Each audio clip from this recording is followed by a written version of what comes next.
கொக்கொக்க பூம்பும் பருவத்து மற்றதன் குத்தொக்க சீர்த்த இடத்து.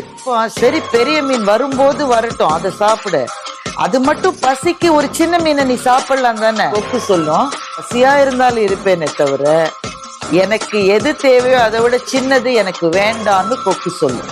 சில சமயம் பெரிய லட்சியங்கள் கனவுகளுக்காக நம்ம காத்திருப்போம். அது வர்றப்போ நிறைய டிஸ்ட்ராக்ஷன்ஸ் வரும். உனக்கு வாய்ப்பு வர்ற மட்டும் காத்துரு.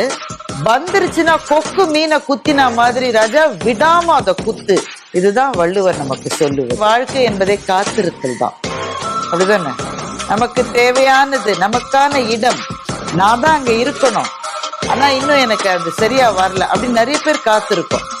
ஒரு நல்ல வாழ்க்கைக்காக, ஒரு லட்சியத்துக்காக, எதுக்காகவும் காத்திருக்கோம். காத்திருக்கிற போது தவம் செய்வது போல காத்திருக்கணும்.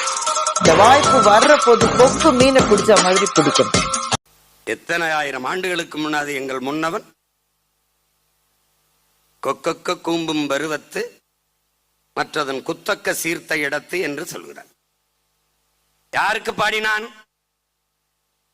2000 ஆண்டுகளுக்கு பின்னால் ஒரு பேரன் வருவான், எந்த சமரசம் செய்யாமல் களத்திலே நிற்பான், அவனுக்கு இது கற்பிக்கும், இது பாடம் புகட்டும். என்ன சொல்கிறான்? பசியோடு நிற்கிறது கொக்கு, நிறைய மீன்கள் போய்கொண்டிருக்கிறது, கொத்தினால் தற்காலிக பசியை போக்கலாம், நீக்கலாம். ஆனால் அது குறித்து விட்டது, இந்த மீனைத்தான் கொத்த வேண்டும் என்று.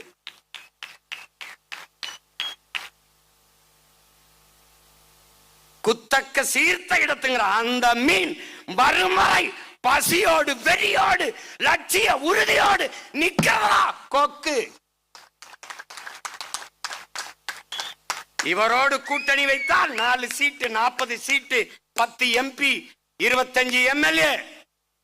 இல்லை, எங்களுக்கு வேண்டியது 4-3 சீட் அல்ல, தமிழ்நாட்டை கைப்பற்றணும் நினைக்கிறோம்.